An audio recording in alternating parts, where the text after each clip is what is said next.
So our next session is meningococcal vaccines, and to introduce this session, we have Dr. Stevens.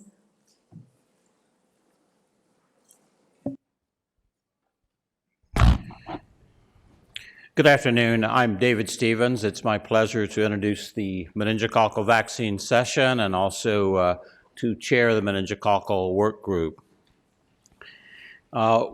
The subject this afternoon is MenB vaccines. One of the issues is revised dosing schedule for MenB FHBP, Trumemba. Changes to the dosage and administration section for MenB FHBP were approved by FDA on April 14th, 2016. The original language was 3 doses according to a 0, 2, and 6-month schedule. The updated language is to administer a dose at 0, 1 to 2 months, and 6 months. Two-dose schedule administered at a dose of 0 and 6 months. And the choice in dosing schedule may depend on the risk of exposure and the patient's susceptibility to meningococcal serogroup B disease. So Heidi Suiters is going to talk about the impact of MenB FHBP on meningococcal carriage. Dan Granoff from Children's Hospital in Oakland is going to talk about the immunogenicity studies of 2 MenB vaccines in adults, both as background presentations for the discussion. Laurel York is going to present on MenB FHBP update, and then Jessica McNeil is going to present the considerations for use of 2 and 3-dose schedules of MenB FHBP. There'll be an ACIP, and VFC votes are anticipated. So the policy options for 2 or 3 doses, the 2-dose schedules of MenB FHBP. For persons at increased risk for use during outbreaks, the preference for a 3-dose schedule at 0, 1 to 2, and then 6 months. When given to healthy adolescents, a preference for a 2-dose schedule at 0 and 6 months, or option for a 2 or 3-dose schedule, or the preference for a 3-dose schedule for healthy adolescents, as well as for those at increased risk. Of additional work group activities, a policy note regarding recommendations for the use of meningococcal conjugate vaccines in HIV-infected persons is to be published in MMWR on November 4th. The committee is continuing to review additional data on MenB vaccines and also considering the issue of booster doses for MenB vaccines for persons at increased risk. This is a list of the working group members. I want to thank those individuals, many of which are in the audience. And with that introduction, I'll turn it over to Heidi.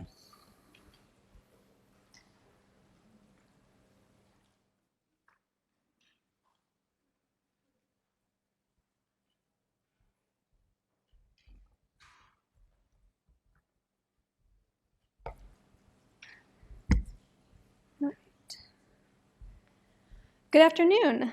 Thank you for the welcome, and today I'll be discussing a meningococcal carriage evaluation that we conducted in response to a serogroup B meningococcal disease outbreak and resulting mass vaccination campaign that occurred at a college in Rhode Island. To give you some background and context, meningococcal disease most commonly takes the form of meningitis or bacteremia. It often starts with flu-like symptoms, but can progress within hours to a serious illness that can include high fever, severe headache, stiff neck, confusion, and a purpuric rash, as seen in this photo.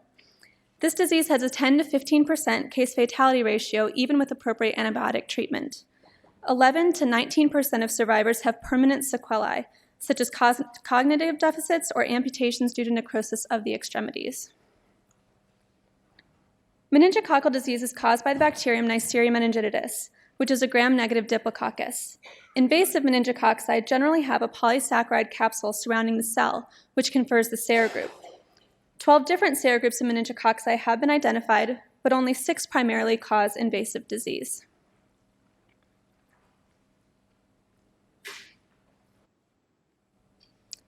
Traditionally, meningococcal vaccines are based on the capsular polysaccharide that is specific to each serogroup.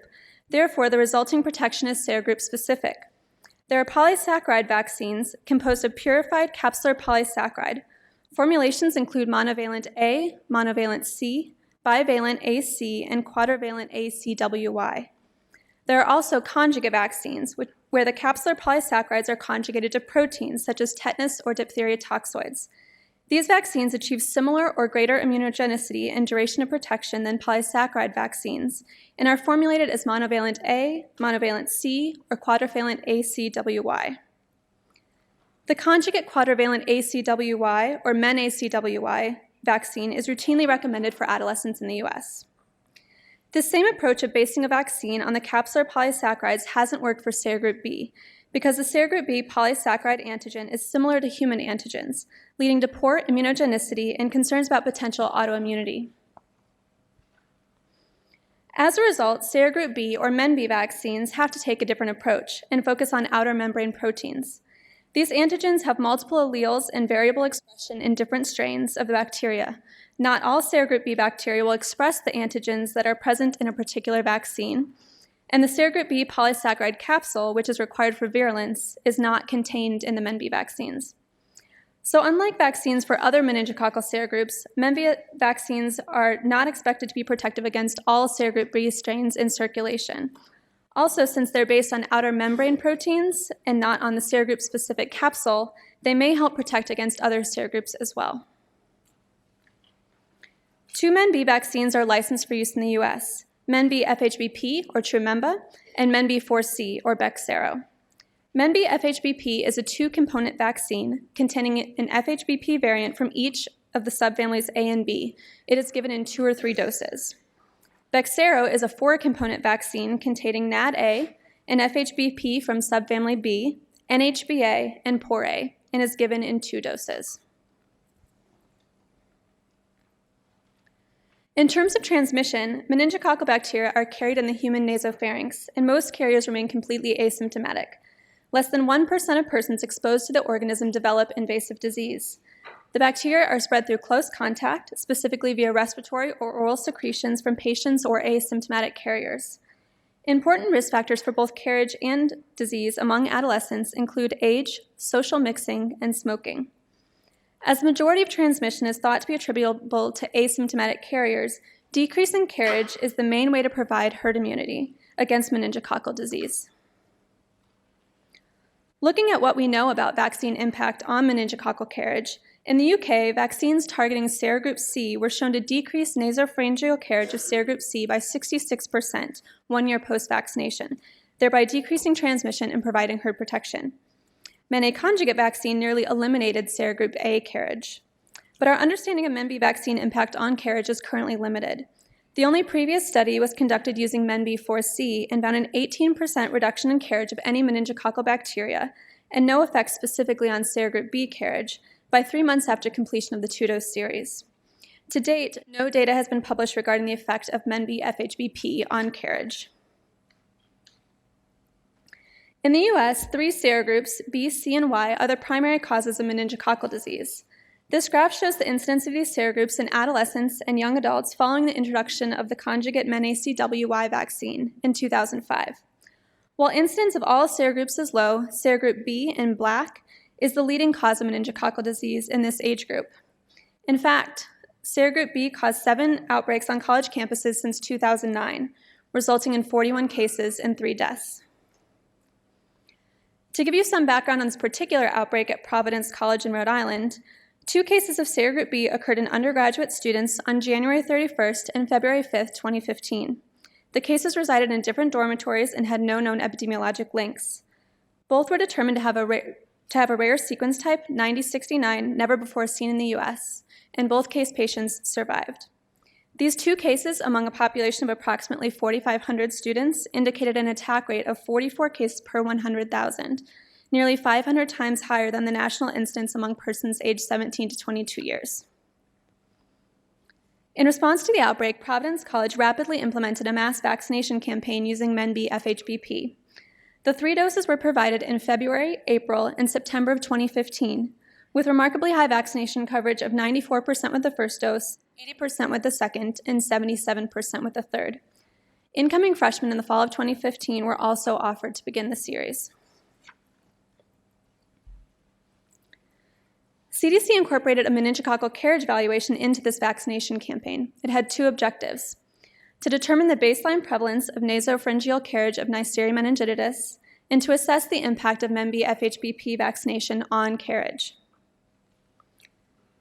The evaluation consisted of a short questionnaire assessing risk factors for meningococcal carriage and disease, followed by an oropharyngeal swab. All undergraduate students at Providence College and graduate students who lived on campus were eligible to participate. Specimens were evaluated using culture, slide agglutination, real-time PCR, and whole genome sequencing. As I mentioned, 2 methods were used to determine the serogroup of each isolate: real-time PCR and slide agglutination. PCR is a genotypic test that detects the presence of capsular biosynthesis genes for each serogroup, regardless of whether or not they are expressed. PCR can detect serogroups A, B, C, W, X, and Y, and any specimen that doesn't contain the genes for one of these serogroup capsules is considered non-groupable. Slide agglutination, on the other hand, is a phenotypic test, which uses antiserum to look for expression of each serogroup, and can detect the same 6 serogroups as PCR in addition to serogroups E and Z, which rarely cause invasive disease. Any specimen that doesn't clump with the antiserum for any of these serogroups is considered non-groupable according to slide agglutination. Meningococcal bacteria can possess the gene for a serogroup but not be expressing them in their current environment, which would produce discordant results according to these 2 methods. Therefore, both methods were used in conjunction to get a more precise picture of meningococcal dynamics in this setting. Additionally, we abstracted meningococcal vaccination records for each participant, recording the doses and dates of previous men-ACWY or MenB vaccination. This process was repeated 4 times, giving us 4 cross-sectional snapshots of carriage on campus. Round 1 occurred in February 2015, the week after the outbreak in Dose 1 clinics. Round 2 occurred in conjunction with the second dose in April. Round 3 occurred in September as upperclassmen received Dose 3 and incoming freshmen received Dose 1. And Round 4 occurred 1 year post-outbreak, including fully vaccinated upperclassmen as well as freshmen receiving Dose 3. For analysis, we performed descriptive statistics of participant characteristics. We looked at the proportion of students with overall meningococcal carriage and specifically serogroup B carriage and how this changed over time. We also estimated prevalence ratios using general estimating equation methods for repeated measures. Finally, as a number of students participated in multiple rounds, we're starting to examine within individual changes in carriage over time.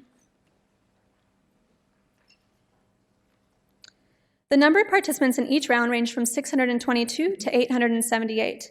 In total, 2,843 swabs were collected from 2,014 unique individuals. This table shows participant characteristics across the 4-round. As the evaluation took place across 2 academic school years, the class of 2019 was only included in rounds 3 and 4. The proportion of participants that lived on campus was high, but varied with each round.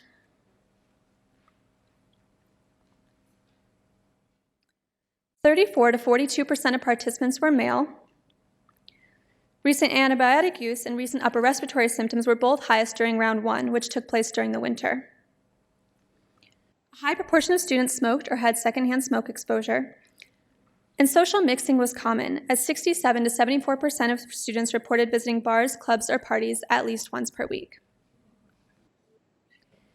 We also looked at meningococcal vaccine doses received at least 2 weeks prior to specimen collection to allow time to mount an immune response. A high proportion of students had documented men-ACWY vaccine, generally received the summer before college entry. In round 1, no students had received MenB FHBP more than 2 weeks prior. In round 2, most participants had received 1 dose.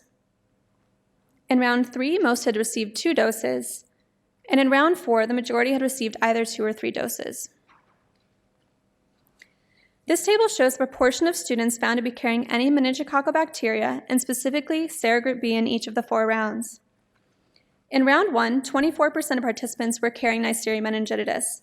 This proportion remained fairly stable over the next year, with 24% carriage in round 2, 20% carriage in round 3, and 21% carriage in round 4.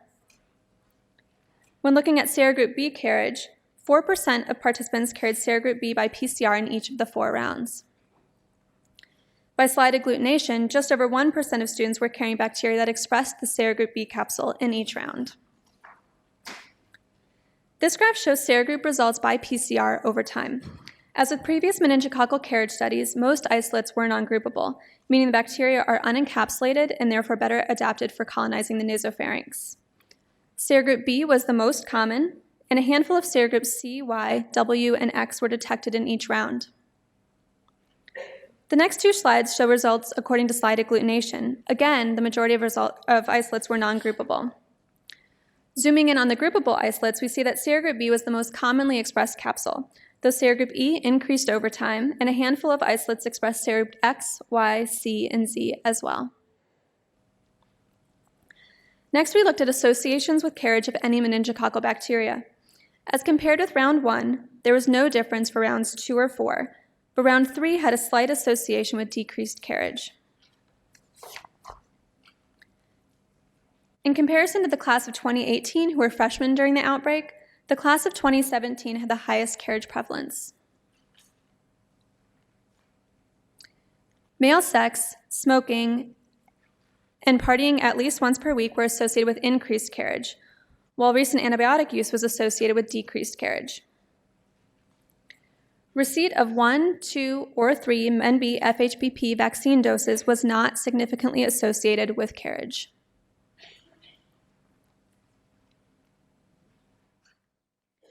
We then repeated the same models, but this time with the outcome of serogroup B carriage by PCR instead of any meningococcal carriage. We found very similar associations. During the evaluation, we found only 1 individual carrying the outbreak strain. They participated only in rounds 2 and 3 and were carrying this strain during both rounds. The carried strain was serogroup B by PCR, but was non-groupable by slide agglutination.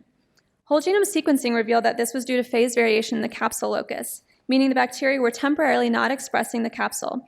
It's unclear whether this change in expression occurred in vivo or after the specimen was collected and cultured.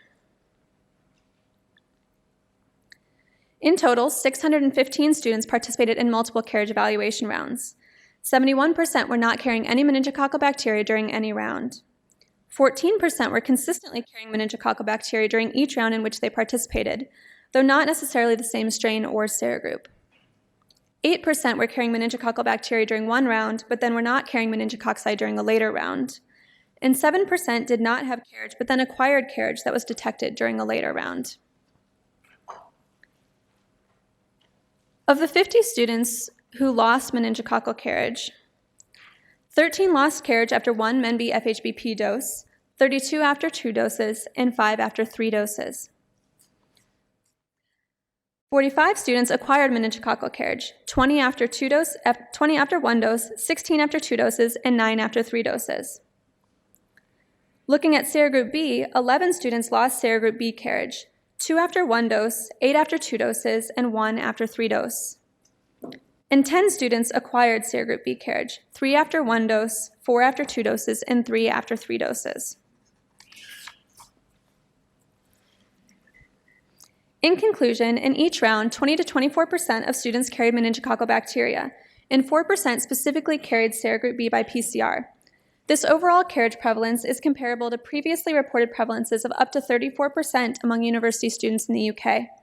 However, our observed carriage prevalence was quite a bit higher than recent US estimates of 1 to 8% among the general population. Despite this high carriage prevalence, only 1 carrier of the outbreak strain was identified, and no further serogroup B cases associated with the college have occurred. We did not find any evidence that MenB FHBP vaccination impacts carriage at either the population or individual level. These results help inform US MenB vaccine guidelines, both for use in adolescents and young adults, and specifically in outbreak settings. Also, if MenB vaccines do not appear to affect carriage and therefore provide some herd immunity, this reinforces the need for high vaccination coverage during outbreaks to protect each individual and emphasizes the role of chemoprophylaxis for close contacts. Whole genome sequencing is underway to further characterize the isolates, compare carriage versus invasive isolates, examine within individual longitudinal data, and to investigate MenB vaccine antigens among the carriage isolates. Additionally, we conducted concurrent meningococcal carriage evaluations at 2 other universities, and we'll be comparing the findings from all 3 evaluations once they are complete. I'd like to thank all members of the Rhode Island meningococcal carriage evaluation team, which included staff from CDC, Rhode Island Department of Health, and Providence College. Thank you. Thank you for that very nice presentation. Let's go on to the next, and then we'll have questions and comments. So if we could have Dr. Granoff.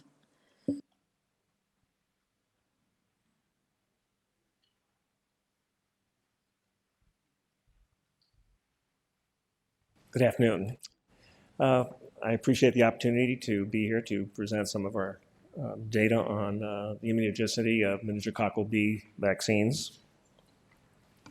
So Heidi's already given a really good background.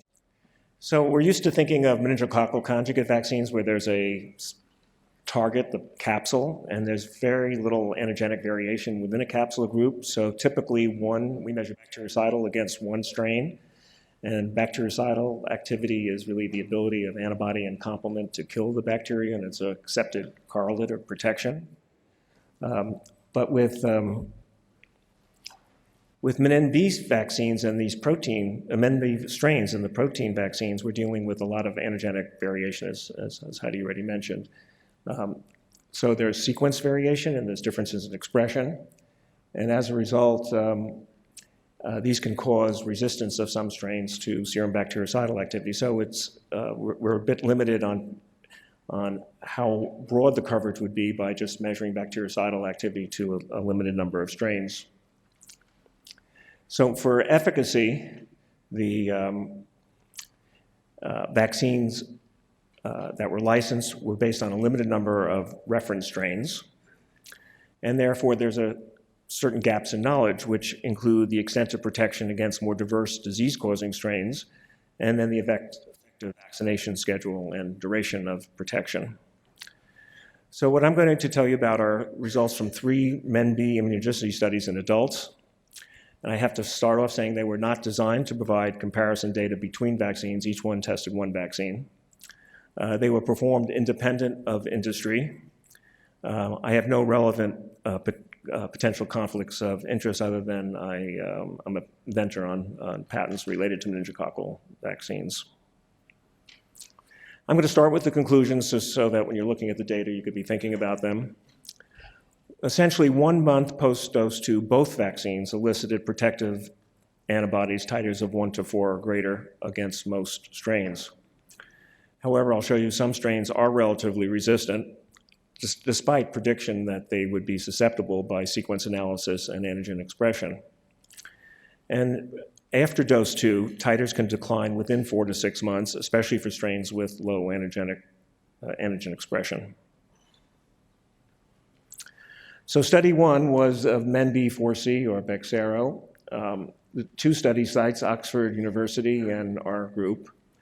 It was a small study, 20 subjects. The median age was 29 years.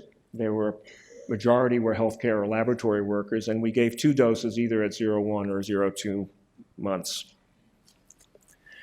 Now, you already heard that MenB4C contains 4 components largely responsible for bactericidal antibody, factor H binding protein subfamily B, NHBA, NADA, and an outer membrane vesicle, which is predominant bactericidal responses directed at a specific antigen called P1.4. So a reference strain would be considered one that had absent, for example, NADA, a porin that did not have P1.4, and low expression of NHBA, and then you would be able to infer that most of the bactericidal activity was directed against factor H binding protein. So this slide summarizes data on 4-fold increases in bactericidal titer. So what we do is we take the titer 1 month post-dose 2 and divide it by the pre. So if a subject had, for example, a titer of 16 1 month after 2 doses and a titer of 4 before, then it would be 16 divided by 4, and that would be a fourfold increase. If it was less than that, it would be not qualified. And I'm showing data from the 2 studies that were done by the manufacturer for vaccine licensure that are in the FDA package insert, and our current study, which is shown in red. And for the 3 reference strains that we use for factor H binding protein, NADA, and PORA, you can see that our data are very comparable to the data provided in the package insert. 95 to 100% are getting fourfold increases to the FHBP strain, the NADA strain, and about 70% to the PORA strain, very similar to study 2 and higher than the manufacturer. So for at least our assays and our data for these reference strains are quite comparable. Now in real life, as I said, there's a lot of sequence variability. I'm showing you one way of looking at the sequences in subfamily B, factor H binding protein. If you have a single amino acid, you could be given a different ID number, so they're called peptide IDs. The MenB4C vaccine contains ID 1, and these are, in general, when you look at this, the closer this is, would be the similar in amino acid sequence and the further away, but they're all within the family and predicted to be covered by the vaccine. So we looked at bactericidal responses to a number of strains that were largely from outbreaks of disease on college campuses, UC Santa Barbara, the study you just heard from Rhode Island, Ohio University, Santa Clara, and Princeton, and then 2 strains from Quebec where there has been hyperendemic disease for a number of years. And I'm showing you the fourfold increases. These are all subfamily B, and these are the different ID numbers. And these other symbols, just to show the complexity, illustrate that these strains also had other antigens in the vaccine. So the asterisk refers to Neisseria heparin binding antigen, the little cross here refers to NADA. So this strain would have 3 antigens, factor H binding protein plus these 2 others. This strain has Neisseria heparin binding antigen, and I'm sorry I left this off the graph, but outer membrane protein, vesicle from the porin, P1.4. And so all of these had at least 2 antigens, and some of them had 3.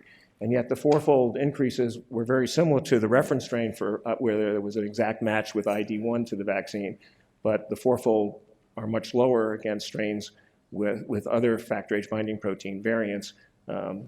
Now I want to really be clear that a fourfold response is a measure of a robust response. It doesn't say whether that person's protected or not.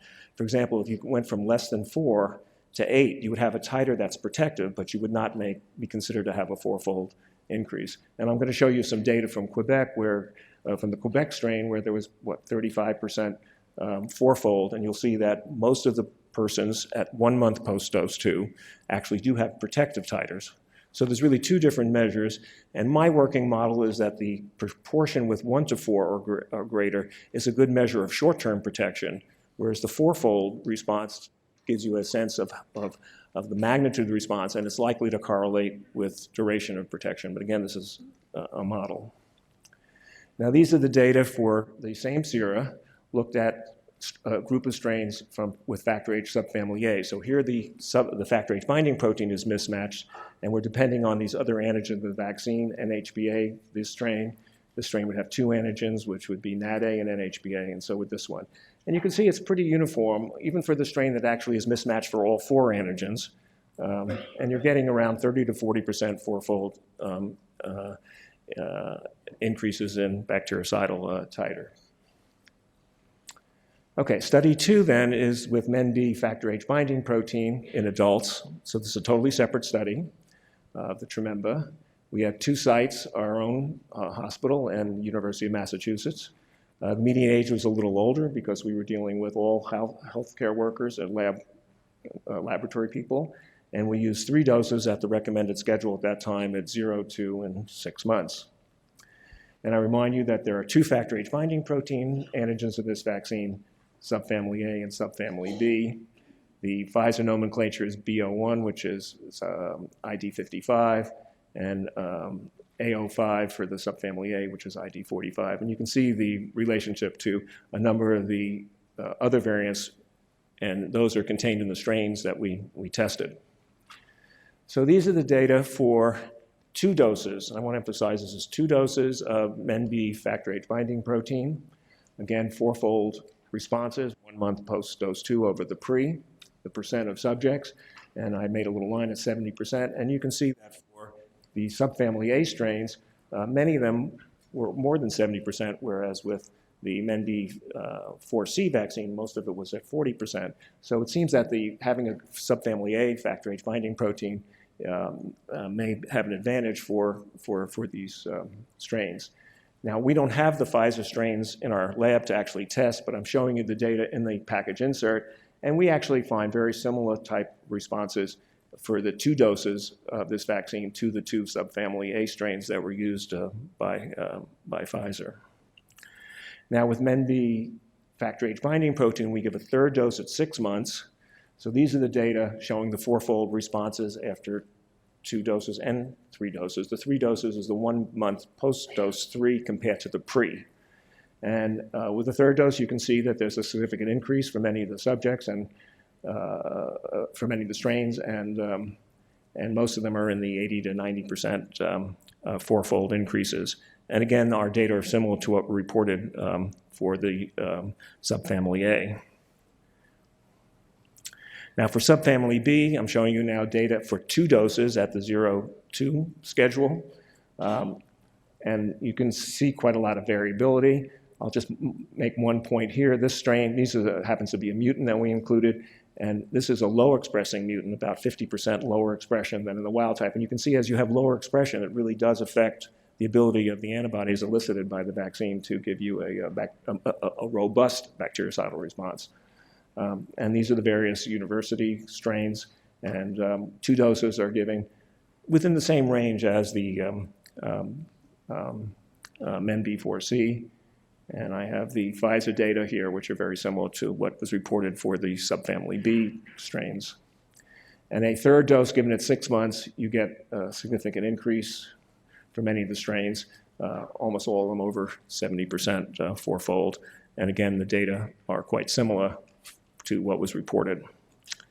So I'm only going to show you one strain in detail. For the committee, there's some backup strains if you want to look at the data in your handout, where we're actually going to show you now the titers of persons who are likely to benefit most from vaccination, the ones who have titers less than 1 to 4 before vaccination.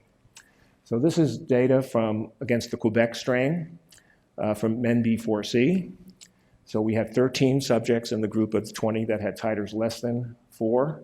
And you can see that although most of them are not getting a 4-fold response, 10 out of the 12 that we had, it should be 11 out of 13, had protective titers after dose 2. But we have a small number of subjects who had samples obtained 4 months after post-dose 2. So you can see they tended to decline. So for when you have low titers, it seems like they decline to below 1 to 4. For MenB factor H binding protein, you have very similar results. After 2 doses, 13 out of 16 had titers of 1 to 4 or greater. And then there was a decline in titers. But with that vaccine, you give a 3rd dose and you get a booster, and 11 out of 12 after the 3rd dose have protective titers. And we don't have follow-up sera on these at this point in time. Okay, so I'm going to switch now to a different kind of study, which is the last one, and it's called Study 3 of the meningococcal 4C immunogenicity in Santa Clara University students. So in January 31st to February 3rd, there were 3 cases, 2 culture confirmed and 1 suspect, caused by a strain that it was in the ST32 complex. And within a few days, they organized clinics at the university, and 4,921 persons received a 1st dose of vaccine over a few days. And then in March 18th and April 6th to 8th, they had additional clinics, and 4,731 persons were immunized. Most of them got the 2nd dose. A few of them that had not gotten the 1st dose got the 1st dose at this point in time. We collected sera over a few days in May from 246 students. There were 52 who had no vaccination, 91 who had gotten 1 dose, and 101 who had gotten 2 doses. So the main comparative group here really is 0 doses and 2 doses, in which we're getting samples somewhere between 6 and about 11 weeks after post-dose 2. And we measured bactericidal against 3 college outbreak strains, Santa Clara, Princeton, and Ohio universities. So these are the data for the prevalence of serum bactericidal activities at this time point. I want to emphasize it's an interim analysis. We're actually totally blinded, so we are measuring the serum not knowing the number of doses that we got. But we sent the results to the statistician, Dr. Liu, at Worcester Institute, and she provided this analysis for this meeting. Again, the percent now are with subjects who have titers of 1 to 4 or greater, which would be considered protective, and a higher response of 1 to 16 or greater. And keep in mind, for a 4-fold, you need a minimum titer of 1 to 16. So it gives you some idea that you would be about a 70% 4-fold response in the 2-dose group. Interestingly, against this strain, around 40% already had protective titers before vaccination, and 20% had high titers. After 1 dose, it increased, and after 2 doses, we had 92% had protective titers. That would be about 1 to 2 months after the second dose, and about 60 to 70% had high titers greater than 16. Now, we also measured, as I said, to the strain causing the outbreak at Princeton University, where there were 9 cases and 1 death. This strain expressed 2 MenB4C antigens, factor H binding protein subfamily B and NHBA. And a previous study that you, I'm sure, are aware of in the New England Journal by Boston and colleagues showed that 66% of the subjects, students immunized with 2 doses, had developed protective titers of greater than or equal to 1 to 4. So these are the data from looking at the Santa Clara University sera against the same, it's actually the blood isolate of the same patient that they studied with using the CSF isolate. And first you see that the 0 doses, the prevalence of background antibody is much lower. Almost nobody had a titer of greater than equal to 1 to 16. There's a significant increase after 1 dose. And after 2 doses, we found 69% with titers of 1 to 4 or greater. So we virtually replicated the data that they had done at Princeton University, indicating that this strain is relatively resistant, especially when you compare it to the 92% protective titers against the Santa Clara University strain. Now, finally, we looked at a outbreak strain from Ohio University, where there had been 13 cases and 1 death. The outbreak strain expressed 3 MenB4C antigens, factor H binding protein ID15, NADA, and NHBA. And these are the data, again, from the interim results. You can see that the background level of antibody is very low in the Santa Clara students against this strain. And after 2 doses, around 52% had titers of 1 to 4 or greater, and around 10% had titers of greater than 1 to 16, despite the fact that there was a match in the antigen and the expression of MenB4C, factor H binding protein, NADA, and HBA. Okay, so to conclude about these vaccines, first, they are complex, at least 4 antigens, and as I mentioned, there's probably other antigens in the OMB that could contribute. The antigen-specific reference strains that were used as a basis for licensure are more susceptible to the vaccine-induced antibodies than many clinical isolates causing these outbreaks. Some strains are relatively resistant to bactericidal despite prediction of susceptibility by sequence analysis and antigen expression, and the Princeton strain and the Ohio University strain would be one. I want to emphasize, I haven't shown you the data, they're in your handout, that the great majority of subjects to most of the strains had titers of 1 to 4 at 1 month post-dose 2.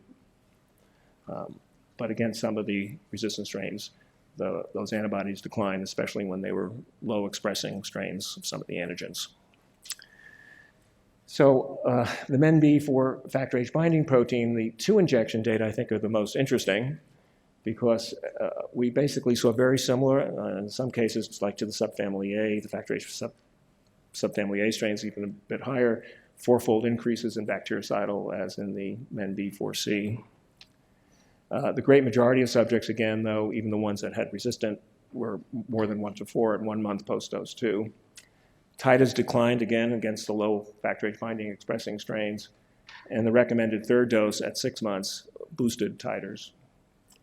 We clearly need additional data on antibody persistence, which should include, I think, some relatively resistant strains to get sort of a sense of just what the variability is in antibody persistence. I'd like to end really on the limitations because I think that's important. I want to emphasize that these were independent studies that were not designed to compare two vaccines. The populations are different. One used UK students largely for the MenB4C, although we do have a lot of now US data on the Santa Clara University students. We have relatively few sera 4 to 6 months post-dose 2. That was really added at the end of the protocol, and we couldn't get everybody. The serum bactericidal assays use research assays, and they were not the type that would be FDA validated, although the assays are robust. And the data on the Santa Clara University study are really on antibody prevalence. I don't have pre-vaccination sera, but we can compare the 0 dose to the 1 dose and the 2 doses. And I want to emphasize this is an interim analysis that requires much more work. And then a lot of people, and I'm not going to go through, worked on these studies. I really want to thank CDC, that the meningococcal laboratory providing these strains so that we could use them as test strains.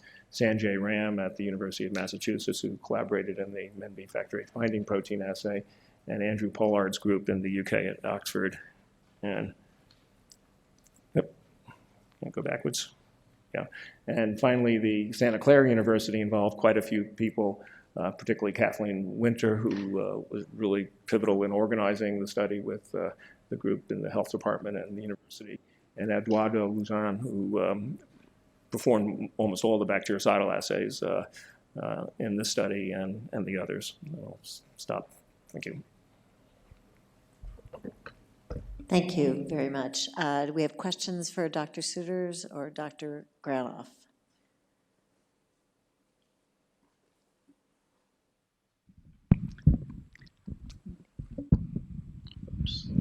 Well, my name is Rino Rapoli. I'm from GSK, and actually I'm the one who's been kind of inventor of Bexero. First of all, thank you, Dan, for the presentation. I think it's very well done, and I only wanted to make a few comments.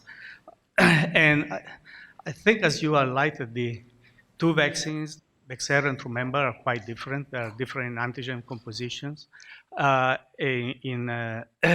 Basically in the way we deliver the number of doses. And I think it's important to keep that in mind because Bexero has 4 different antigens targeting completely different antigens, and each of them can kill the same bacterium. So I think it's as multiple hits on the same thing. And one thing I noticed in your presentation, which is actually pretty interesting, is that in the Trumemba, you have, when you go between the 2 and 3 doses, you have a pretty good increase in immunogenicity and coverage. That is more or less what we observed with Bexero between 1 and 2 doses. And in Bexero, we licensed Bexero as a 2-dose after multiple studies.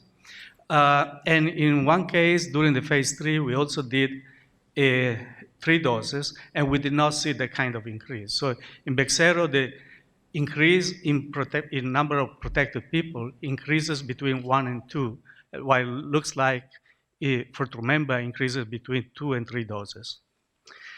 The other thing I think you mentioned, but it's important to remind, that you showed the 4-fold increase, which I tend to agree with you is a way to look at maybe the longevity of protection, but it's also very important to remember that that may underestimate the number of really protected people, because many people may have a protective titer above 1 to 4 in bactericidal assay and still not have a 4-fold thing. So I think the comment that you made that this bas- the, basically, the people who do not have a fourfold increase may still be protected, I think is a very important one. We need to look at that number.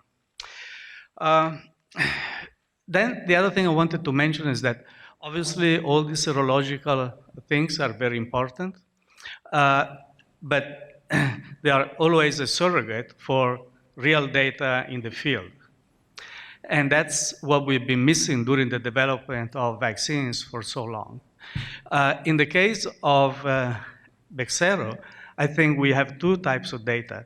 One coming from multiple usage and outbreaks in United States and Canada, where 2 doses basically have been used in many instances. They're not being breakthrough cases. That's very, very important to remind. So we have not seen cases in all the vaccinated people. And the other one, which is the piece of data that came from the United Kingdom.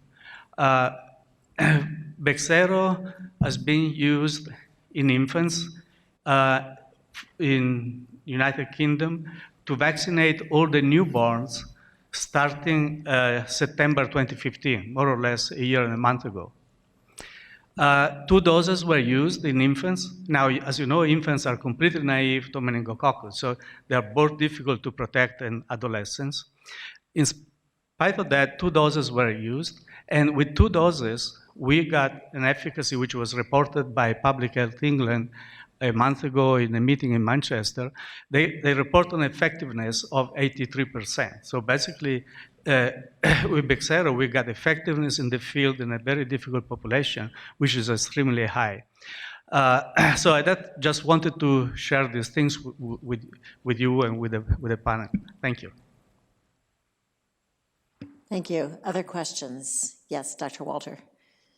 For our first speaker, I noticed that the coverage for vaccination declined from 94% for the first dose to around 80 to 77 for the second and third in the campaign. Was some of that, do you have any sense of why that was? Was it just at the start of the campaign people were concerned about disease, or was it due to side effects and concern about side effects?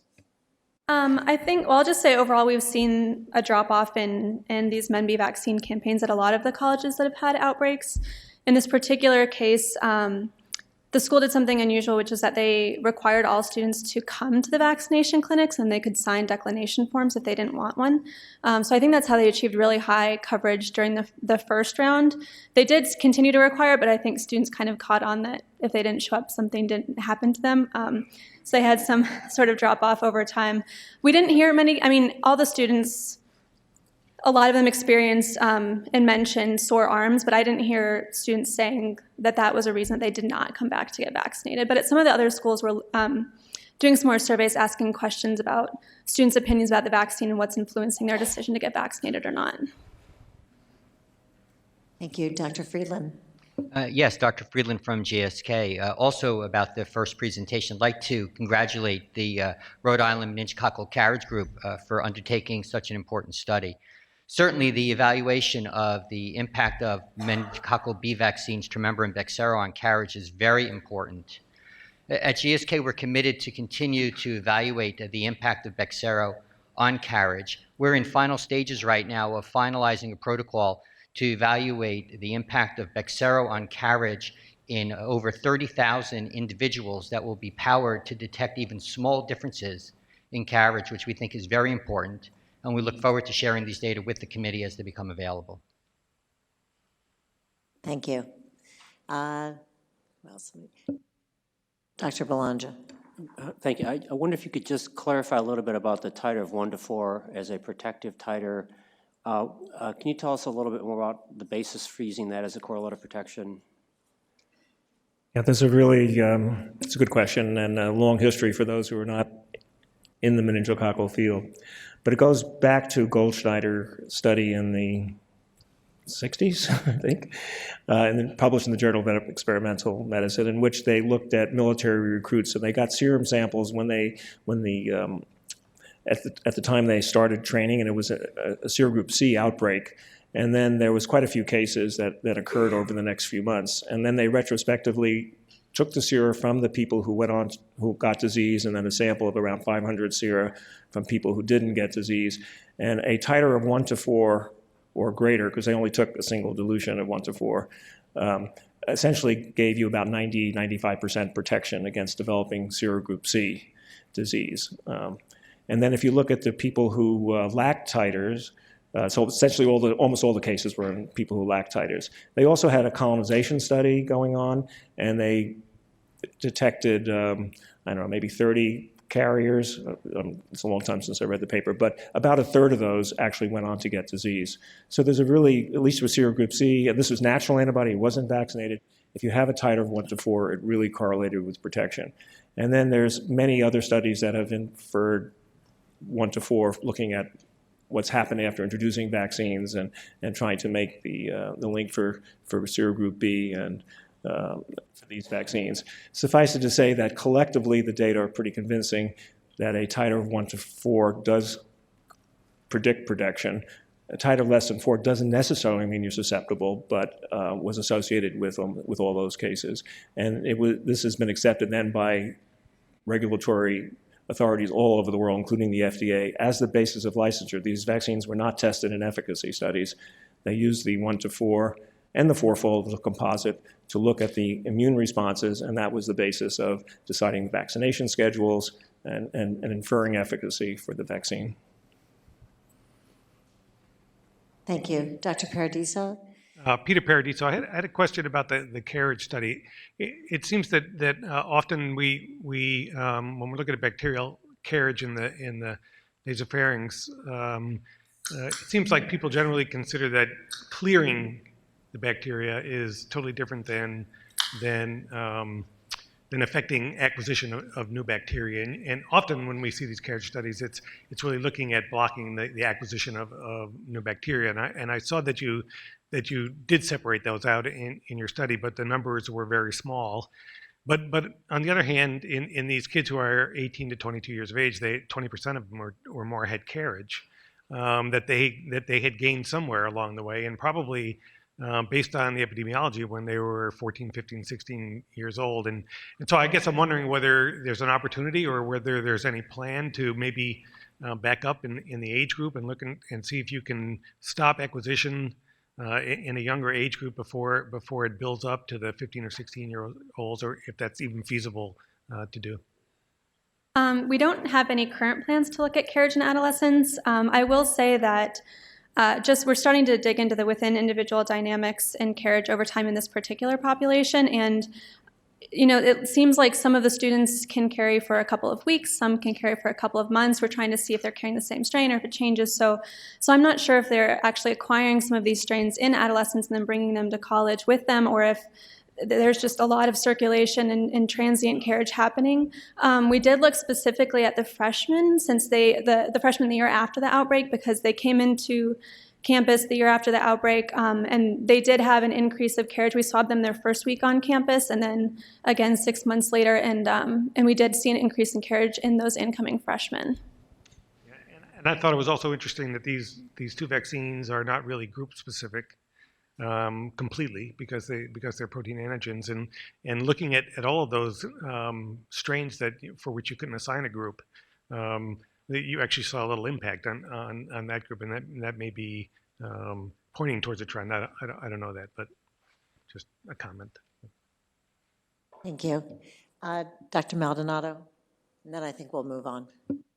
Thank you for those really elegant presentations. I have a question about the historical colonization that we understand from the 50s, looking at some of the Army studies done in California and other places, and looking at baseline colonization and what happened. Those are very, very nicely done natural history studies there, and also the impact of antibiotic prophylaxis and resistance. So can you compare some of, I'm not asking you to do this right now, but is there a possibility of comparing the data from those studies to what you see now? Obviously you have better genetic data now, but there seems to be a lot of parallels here around what happens to these people, and more importantly, we were just talking about, if you knew somebody was carrying, what would you do with that patient? Because what was shown in the Army studies is that it did you know, it didn't have a huge impact, but you wound up with a lot of rifampin resistance. That's not something that we've looked at, but we definitely can look and compare to some of those earlier studies from a long time ago. Maybe I could just say that actually Yeah. there's a variety of literature on this, including studies that David Stevens and I tried to do in adolescents and high school students 10 years ago, getting really low carriage studies. And so I think this is a really complicated field, and we're very much looking forward to the data the pharmaceutical company is doing with much, much higher enrollment rates. I think the studies that CDC have done, when we tried to do it prospectively, we've had sample size power problems. When we tried to do it in convenience around outbreaks, there are all the problems that are brought up here. And so I think this really large study that's being planned may help. David, do you want to? Thank you. So let's move on. Dr. York.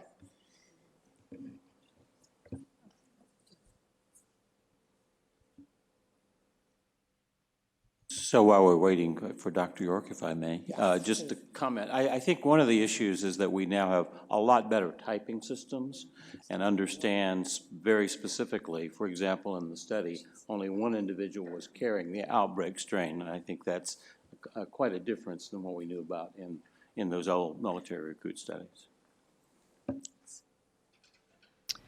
Right. Thank you very much. I want to thank the work group and the ACIP for the opportunity to provide an update on Trumemba. So as was already stated, Trumemba was licensed in October of 2014 for use as a 3-dose series, and you'll recall that this was really an accelerated approval in response to the unmet need with these outbreaks that we were seeing occurring in the U.S. We continue to discuss the schedules with FDA, and on April 14th, the FDA approved a label change under those same accelerated approval regulations. And we now have a flexible 3-dose schedule at 0, 1 to 2 months and 6 months, and a 2-dose schedule at 0 and 6 months. And both schedules were determined to be safe and effective by FDA. And so what I'd like to, has been said to you, is that with this new scheduling that we have, or to the 2 different schedules we have in the label, that we really do need to have ACIP guidance in reference to the existing recommendations, and that's needed for providers as they move forward with use of these vaccines. I'm going to briefly go through the data that supported the change in the label, but I'll also provide to you some new data on persistence and immune responses following a booster, and be able to look at those in terms of both schedules, the 2-dose schedule and the 3-dose schedule.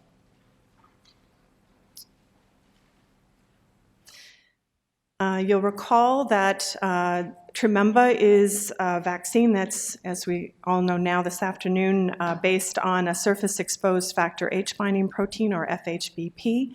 This protein functions as an important immune evasion mechanism for meningococci. In binding factor H, it actually downregulates the complement cascade and limits the bactericidal activity of complement and that membrane attack system.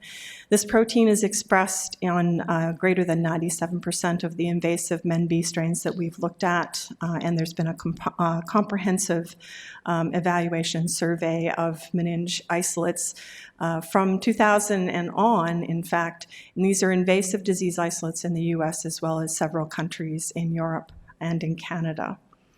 The FHBP sequence is segregated into 2 genetically and immunologically distinct subfamilies that we refer to as subfamily A and B, and Dr. Granoff, thank you for presenting that portion for us. And Trumemba is in fact composed of 2 lipidated proteins, and the lipidation of that protein is important and really contributes, at least being able to look at this in preclinical studies, really contributed to that breadth of protection that we saw, the ability to elicit antibodies that could recognize across the diversity of this particular antigen, and recognizing what I mean in terms of recognizing across the subfamily and the variants within that subfamily. The vaccine-elicited protective responses are actually demonstrated not through efficacy studies because of the disease incidence that we have with meninge, but through the correlate that we use to predict protection, and that is the serum bactericidal assay using human complement, We use 4 Men-B strains that are representative of prevalent strains in the US and in Europe, and these are invasive disease strains. They are representative. They express FHB variants that are different from what we have in our vaccines, so really ascertain the ability of antibody to recognize across diversity of those components. And this approach is really designed to demonstrate the breadth of coverage. Where those 4 strains are representative, we would expect them to predict what you will see against the activity against other strains. The study that contributed to being able to have 2 schedules and this change in the dosing administration is from a study that was conducted in Europe. It was individuals from 11 years through 18 years were randomized into 5 groups so that we could look at 2 3-dose schedules and 3 2-dose schedules. The participants were in fact enrolled into an additional study or a follow-on study with a different number, and this was to evaluate the antibody persistence. This was evaluated annually, and then we looked at the response to a booster dose at approximately 4 years. The choice of that timing was really not in terms to be able to determine when to give a booster dose, but really to look at the ability to boost the response, to look for memory. And we knew that these data would be important to ACIP and their considerations of use of the vaccine, and so the timing for us to have these data were really based on being able to provide additional information for your considerations. This table really will show you the benefit of Trememba and also the what happens with interval, the effect of interval on providing vaccine. As I said, the immune response will be evaluated on the 4 representative strains, and we look at 4-fold responses, the percentage of individuals who have the 4-fold response. And as Dr. Granoff said, this is really looking at the vaccine response and the robustness of the response. The minimum titer that a person has to achieve is 1 to 16 to be recognized as a responder with a 4-fold response. We also look at a composite response, which is looking at the ability of an individual, the antibody generated in that individual, to actually recognize each one of those 4 strains all together, so a combination. And so this really does show the ability of the antibody to recognize across the diversity of the antigens. You'll also remember that I've already shown you data in terms of additional supplemental data on 10 additional strains. When I talk about the prediction of what we see on those 4 strains, it was then we provided additional information, supportive supplemental information on additional strains to really highlight how these data do demonstrate the immune response that's elicited by Trememba. If we look at the immune response in terms of 2-dose schedules, and if we go from the right over to the left, and you can see that we have a number of different intervals, a 0-1, a 0-2, 0-4, and 0-6. The 0-1 is really coming from that 3-dose schedule, looking post-dose 2 on a 0-1-6, but this is really to be able to show you the real effect of changing the interval in providing 2 doses. And you can see that in terms of 4-fold, but also the composite response, that as you increase that interval, you're getting an improvement on the immune response that you actually acquire from receiving the vaccine. And this was really important in terms of the 0-6 interval providing robust responses and substantial protective responses in terms of the 4-fold response, but also in terms of the composite response. And you can see here in terms of a point estimate of 73.5. So a nice, robust, substantial protective immune response with a 2-dose interval that's 6 months. There's also, if we look at 3-dose schedules, there are circumstances when we want to give 2 doses in close interval. So in those circumstances, for example, like an outbreak, we want to get an immune response as quickly as we can and in a high number of individuals as we can. And so we know from the 3-dose schedule that we can use a 0-1 or 0-2 and get a comparable type of response, but in fact there is an improvement in terms of the percent of responders that we see with that 3rd dose in the 3-dose schedules. And so I think that Dr. Granoff's data shows this very clearly in terms of a 2-dose schedule, which is at a 0.2 or a 0.1. There is an immune response. It's a very effective immune response, but if you want to have a high proportion of individuals that are going to respond and have a broadly protective response, that 3rd dose will provide it in the 3-dose series.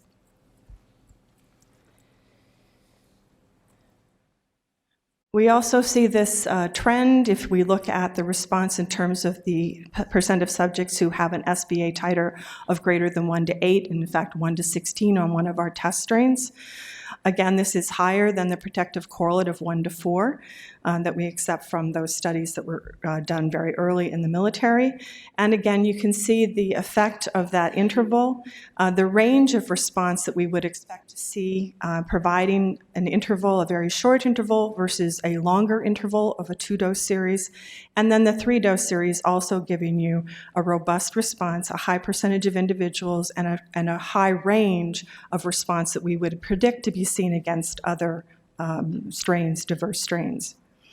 This is also seen in terms of the GMT, with the 6-month interval giving you slightly higher responses in terms of GMT, more comparable to, in fact, the 3-dose series. And you can see that for some of these responses in terms of the percent of individuals with a titer greater than 1 to 8 or on the GMT, that there are overlapping confidence intervals. And we expect these 2 schedules now, as I said, in terms of effectiveness, and this is why that we have these 2 schedules now in our label. In terms of the safety, I had covered this with you before. There's really no differentiation between the 2nd or the 3rd dose, and so consequently, again, as I said, FDA approval in terms of safety and efficacy, effectiveness of these vaccines, of this vaccine, on a 2-dose schedule 0.6 or a 3-dose schedule of 0.1 to 2 or 6 months. So now I'd like to present to you the persistence data that we have following either a 0.6 or a 0.26 schedule of Trumemba. And this is being shown to you in terms of the percent of subjects with an HSBA titer of greater than 1 to 4. There are 2 cohorts being plotted for you against the 4 representative strains. So you can see the 0.6 is in the blue line and the 0.26 cohort is shown to you in the gray. That there is, as we've seen before in a previous study that's been discussed with the work group and presented to ACIP, that there is a plateau that's established after a waning of the persistence in terms of the percent responders. And there seems to be a consistent plateau over the 48 months for this, for Trumemba. There is a divergence with 2 of the strains, as you can see here, but the confidence intervals do overlap. And this would say to us that the response that you have after a 2-dose schedule or a 3-dose schedule will provide persistence in terms of the protective response. There is a lowering of the response in terms of the percent or the range that you will see against diverse strains, but clearly there's population, in terms of the population, there is still a protective response against MenB. It was interesting for us to look at a booster response, the HSBA responses following a booster about 4 years out, either having individuals having the 2-dose schedule at 0.6 or a 3-dose primary schedule at 0.26. And for simplicity, I'm showing you here the response in terms of the pre, the post-primary series, and then 48 months post that primary series, so the data that you've seen without all those additional time points from 12 months through to 48. But to make a point in terms of the booster response that's seen against these 4 representative strains, in fact showing a significant percentage of individuals who are responding to a single booster dose. And if we look at the composite on this, we are now having a composite that's well over 90%. So clearly there's been induction of memory, and probably approximately the same level of memory on either the primary series of a 0.6 or a primary series of 0.26. The memory response is also well defined and shown in terms of the HSBA GMT responses to the booster dose, and you can see the titers in terms of the pre the GMT at 0.6 in the blue. Again, the GMT is 0.26 in gray. And that we have significant responses is in terms of GMT after primary series of the 2-dose or the 3-dose schedule. Maintaining, as I said, that plateau in terms of the persistence above the protective level of 1 to 4.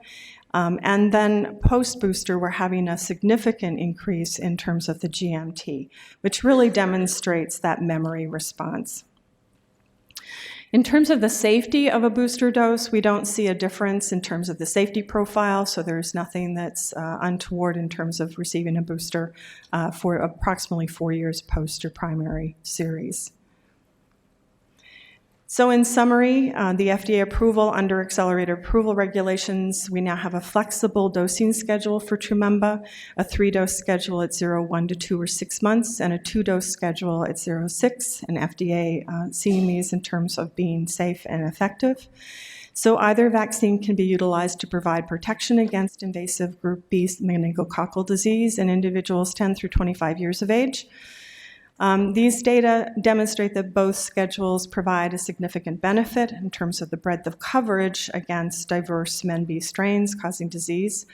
And there's the flexibility within the 3-dose may be beneficial when the individual is at significant risk. For example, in an outbreak, we want to give 2 doses in a very short interval to maximize the response quickly. And then the 2-dose schedule may improve the compliance in an age group where the completion of a multi-dose series is challenging. From the data, we can say that there's a similar persistence in the HSBA response, and clearly after either series, the immunological memory is established in a booster dose elicits a response that's actually higher than the primary response after the primary series. Thank you very much, and I'd be very happy to take questions. Questions for Dr. York? Dr. Lee?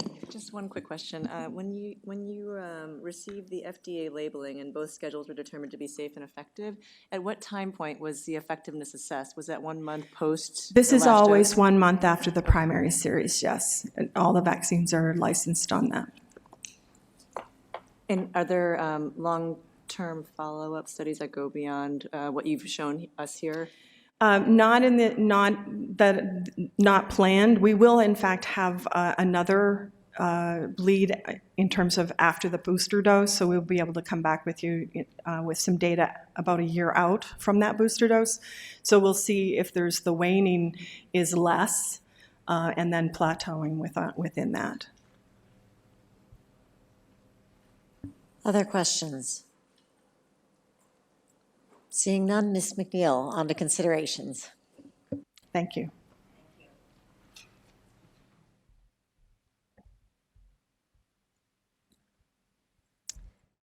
I will now provide a summary of the work group's considerations for the use of 2- and 3-dose schedules of MenB, FHBP, or Trememba.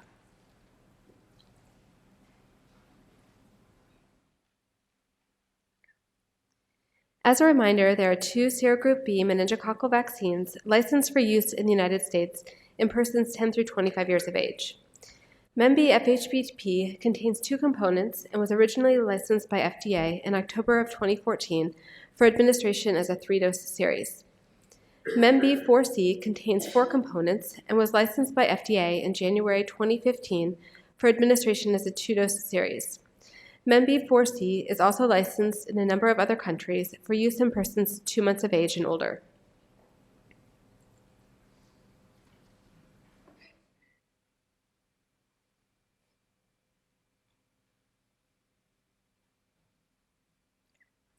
The current ACIP recommendations for the use of serogroup B meningococcal vaccines are that people 10 years of age and older who are at increased risk for meningococcal disease should receive MenB vaccine, and that adolescents and young adults aged 16 through 23 years may be vaccinated with a MenB vaccine to provide short-term protection against most strains of serogroup B meningococcal disease.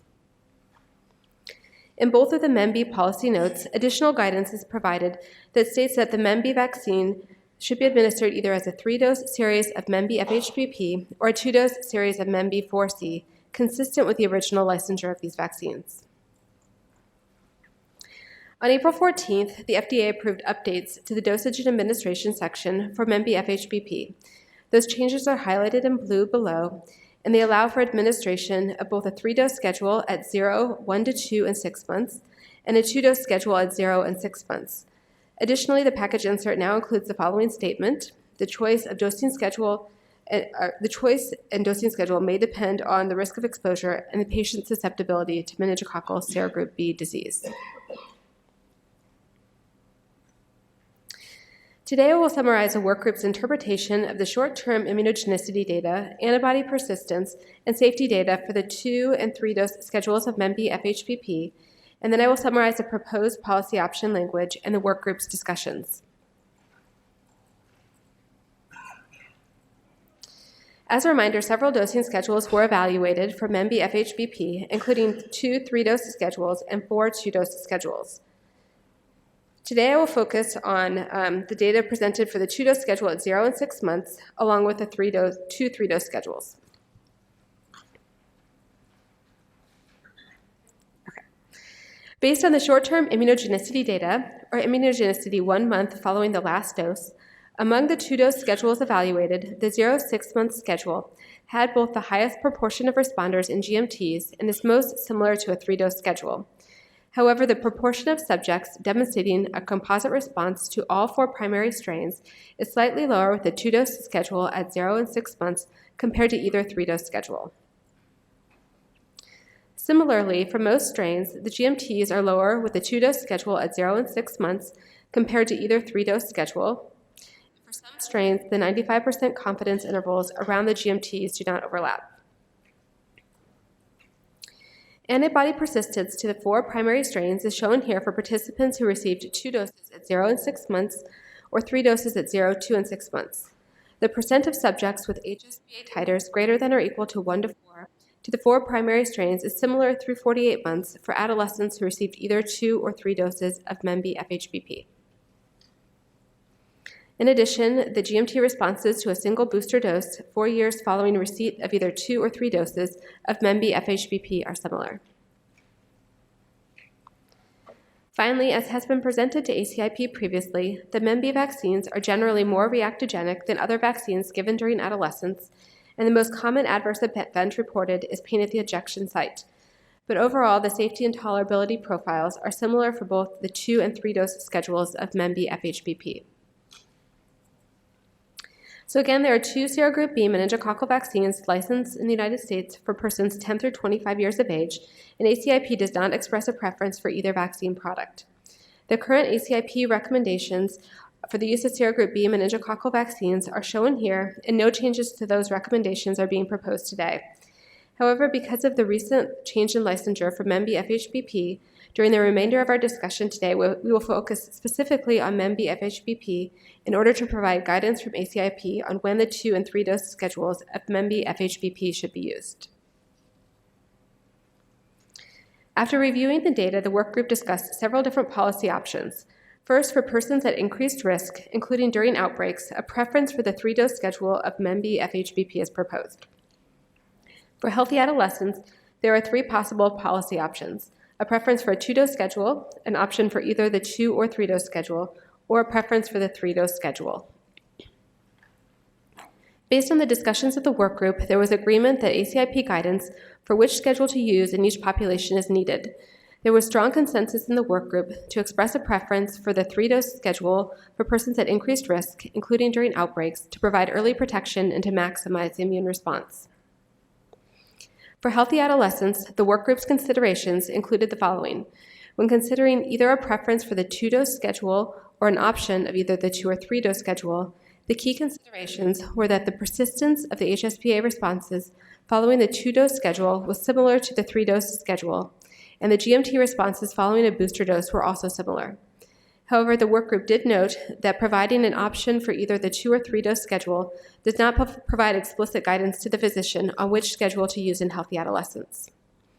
When considering a preference for the 3-dose schedule in healthy adolescents, the key considerations were that for people who want to maximize short-term protection, 3 doses is preferred. Both the 2 and 3-dose schedules take 6 months to complete, And ACIP could provide guidance that if someone receives a second dose of MenB FHBP 6 months or more after the first dose, no additional doses would be needed. Based on these considerations, the strong consensus of the work group was to express a preference for the 3-dose schedule for persons at increased risk, including during outbreaks. In addition, the strong consensus of the work group was to also express a preference for the 2-dose schedule for healthy adolescents. And I would now like to open this session up to questions and discussion. Thank you. Thank you. Questions for Dr. Walter? Yes, in the work group deliberations, was there any discussion about harmonizing the schedule to 0 and 6 months for both vaccines when given to healthy adolescents? We did not discuss that, but just was basing this on FDA's licensure of the 2 vaccines. But that's something we could consider. Yes. Dr. Atmore?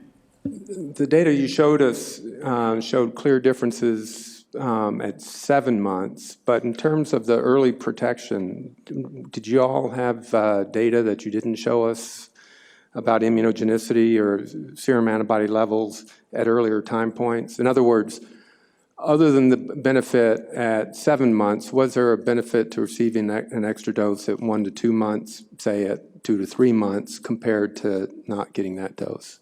I mean, I think the data shows that the longer the interval between the doses, the better the response. And so, I mean, I think after 1 dose, you get a better response after a longer interval than a shorter one. Yeah, but that wasn't my question. Okay. My question is the early protection, to me, implies within several months, as opposed to at the 7-month time point, which is where we were shown that there were clear-cut differences. And I'm just asking for clarification about, usually in these studies, blood's drawn at each vaccination time point, and so that information might have been available to the work group, but just wasn't presented to us. So I think the clarification is that the 0 and 6 month, I believe that data has been shown and possibly at the last meeting, but there is a response, some response after the second dose. So if you're doing the 0, 1 to 2 month and then 6 month schedule, you will get some protection earlier than if you do the 0, 6 month schedule. And that's why the preference was for increased risk, people at increased risk or at immediate risk use that schedule. Other questions? Thank you. Would someone like to make a motion? Yeah. One more question, Dr. Maldonado. Sorry, I was just thinking, I don't know if you've talked about this at all, but this is, what would there, in a situation where you have a high-risk person who's already been fully vaccinated and they're being put in a high-risk situation for some reason, and it's past the point where the antibody titers drop off, is that something to be considered at all, or will that be for another day to discuss?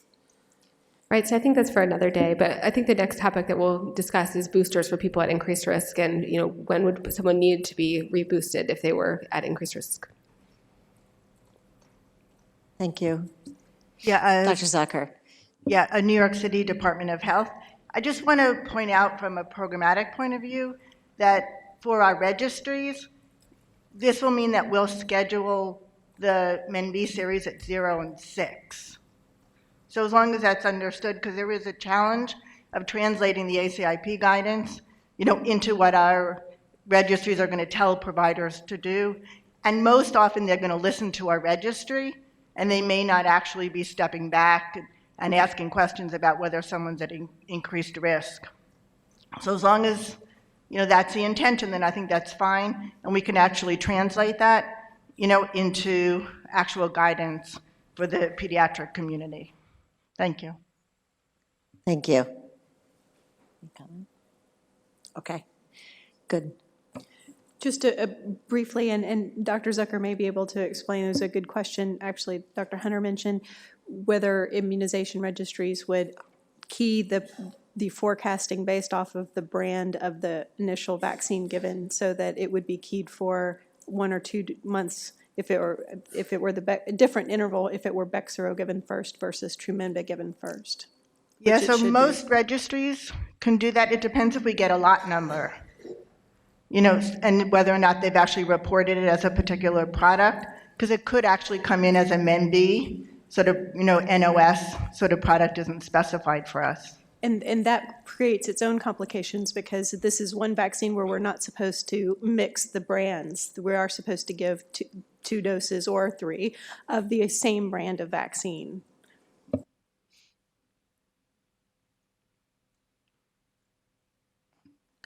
Thank you. Is there a motion? Will there be data presented at the next meeting about Bexsero and sort of 06 versus 01? Or is Grace, talk into the microphone, please. Apologies. I'm just asking about whether or not an upcoming meeting we'll see data about the Bexsero vaccine, just in terms of 01 versus 06, just because from an implementation standpoint, I agree with Dr. Walter that we can do this in an incremental way, but it would be helpful to know that the long term, where we're headed. It just would be useful, because I don't think it'll be otherwise practical for us to implement this. Thank you. Dr. Freeland? Yes, Dr. Friedland from GSK. Dr. Lee, those data have been reviewed by the work group in the past and, of course, by the FDA. The majority, in fact, the vast majority of all the clinical trials with Bexsero were with 2 doses, and 2 doses were looked at on different schedules, 1 month after, 2 months after, or 6 months after the first dose. In those situations, the percentage of subjects who achieved the protective titer of 1 to 4 was high regardless of the schedule. In other words, a very high proportion of subjects achieved seroprotection on the 0-1 schedule, and there's no increase in percentage of subjects getting that seroprotective level when given 6 months later versus 1 month later. And this was the rationale for the indication that the second dose of Bexsero can be given as soon as 1 month after the first dose. I just clarify if it's possible for us to consider this a little bit more broadly, which is to think about it as, if you're at high risk, can you just do a 0-1 schedule, 0-1 or 0-1-6? And if you're doing this sort of for, permissive routine recommendation, that we just do 0-6? Because I just think that from a clinician standpoint, it'll be easier for them not to have sort of confusing recommendations. Do you want to comment on that? I mean, I think it's something the work group could certainly discuss. Dr. Freeland? Yes, if I just may, Dr. Friedland again from GSK. When we speak to healthcare providers about the use of Bexsero in clinical practice, we hear that the flexibility of giving that second dose as soon as 1 month after the first dose is something that's can be very important. For example, if there's a student who comes in to their practice during the summer months, the family can complete the full series, both doses, over the summer before they head off, let's say, to college. So having that flexibility is something that we're hearing is quite important and is valued by the healthcare provider.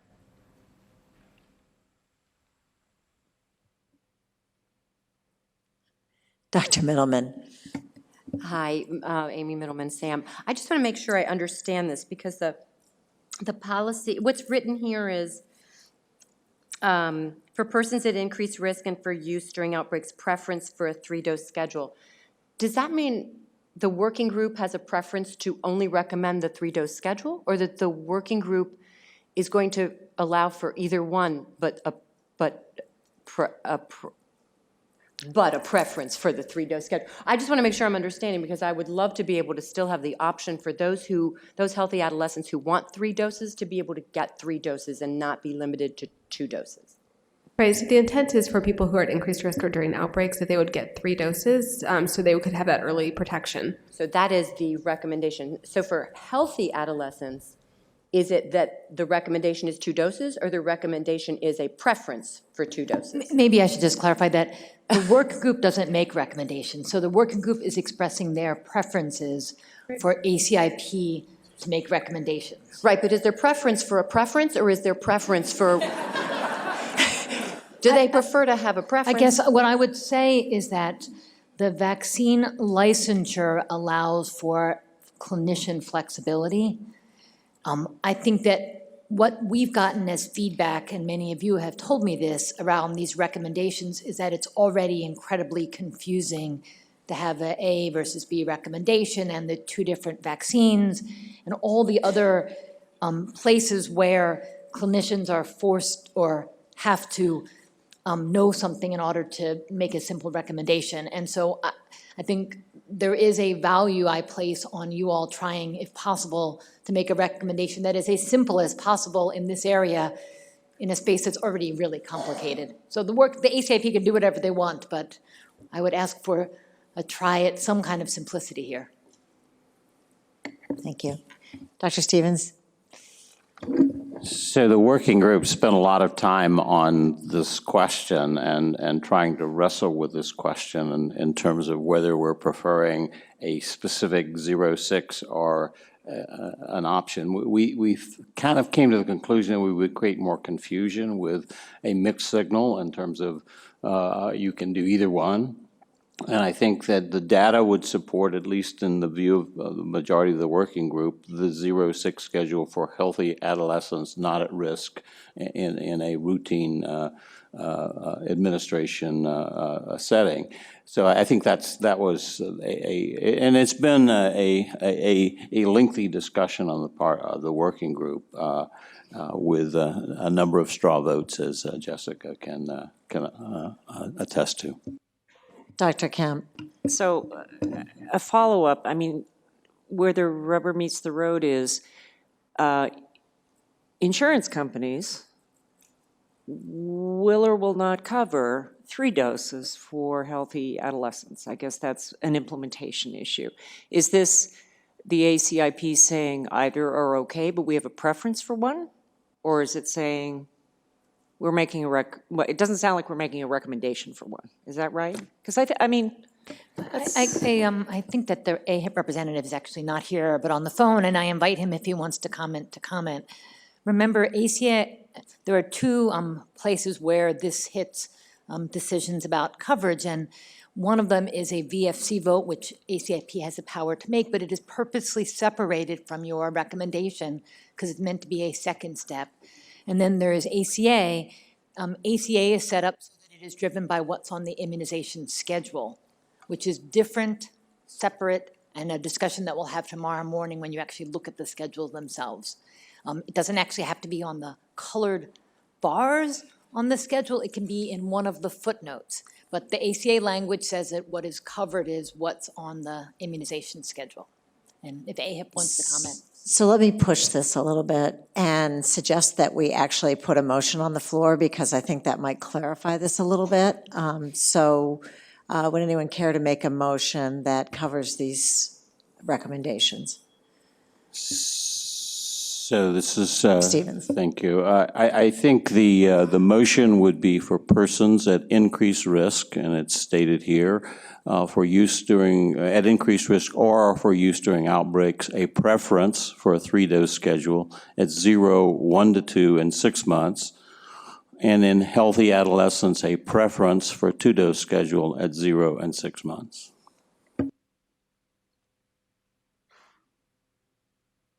I just want to be clear because what you said before was that the work group strongly preferred to just have the recommendation for the 2-dose schedule, but the way that it's written there, it implies that it actually is a preference and that either schedule would be recommended. I think the word preference is the way the working group would come out with it. Maybe I overstated it, but I think the word preference is what we agreed to. Jessica can comment on that, but I believe that's where we ended up. That's right.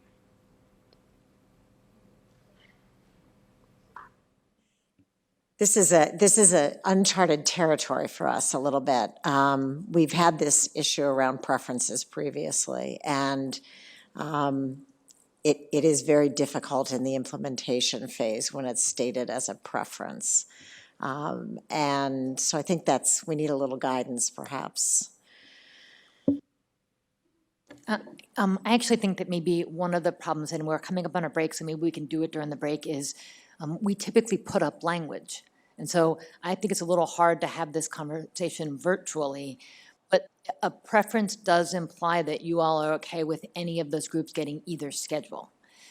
And you're right, we have been concerned about the language of preferences because it's very hard for us to implement. And so if where ACIP lands is you think either schedule is acceptable for either high risk or healthy adolescents, but express a preference, you certainly can say that. Again, it goes to this question of how is a clinician supposed to interpret that? And, if you really can't decide, then of course, go ahead. But this is back to my value of, it is incredibly already difficult to articulate what you all meant by a Category B recommendation, adding another layer of complexity on top of also the two different vaccines is going to make this hard. Dr. Lee? May I put a different proposal on the table? Yes, because it hasn't been seconded. So. Okay. I would propose, I think what's throwing us off here is a specificity for the vaccine product, and I guess I'm not used to thinking of it that way, at least for me, under the MenB FHBP up there. And so I would propose that the vote be about, for persons at increased risk and for use during outbreaks, a preference for a 3-dose schedule with one product or a 2-dose schedule with another product, but with the intent of it being in a shorter time frame. And you can work on the words. And then when given to healthy adolescents, a preference for a 2-dose schedule with either product. Does that make sense?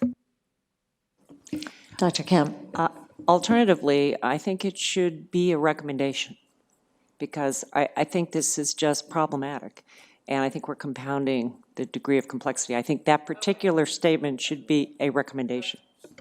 I amend it to recommend instead of preference. Gotcha. Okay, now I gotcha. But I just want to flip it around in terms of the framing. Dr. Belanger?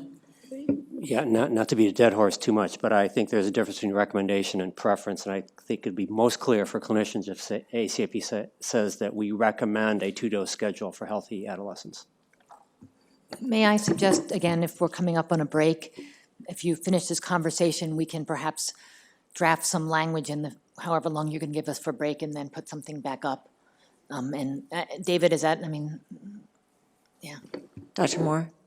I would just say that operationally, while I appreciate the scheduling idea of bringing things together, since these are two products that can't be interchanged, unlike all the other products that can, it does simplify things, where you can't mix a Trumimba and a Bexaro schedule. It does make sense. It isn't that much more complicated to make a specific FHBP recommendation in this case, because the other stands alone. But I recognize in terms of the schedule, it is nice to work on the timing, but here I think the recommendation could be more narrow.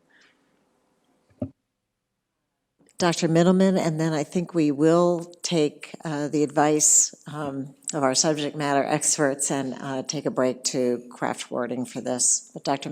Middleman Sam, I just want to, I appreciate the now not being a preference or a preference, but a recommendation. But I just want to make sure I understand that if it is up there for a healthy adolescent to have a 2-dose series, that it can still be on the immunization schedule, that a 3-dose series would be okay and therefore be covered if there were healthy adolescents who would like a 3-dose series. Okay, I'm trying to see Melinda over there. So Melinda, this is correct, right? The schedule tomorrow language of the footnotes could still give flexibility.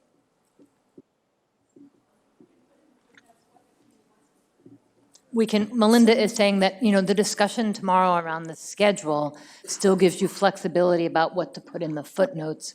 And may I also add that there's always language in all of our statements that if you get a dose at the wrong time or you did get the second dose at 1 to 2 months, that you should receive that 3rd dose to complete your schedule because you didn't get that dose at the right time. And so we have that sort of backup safety net for people to be fully protected if they didn't get that second dose after 6 months. Yeah, and I appreciate that. It was just, there was a little bit of a question when Dr. Kroger mentioned that may actually penalize the provider in some cases in terms of coverage, but I don't know. Okay, can I suggest that we take a half-hour break right now, be back at, that'll be 3:45, and at that time we'll have some specific wording for the motion and we can vote on the motion and the VFC. Thank you.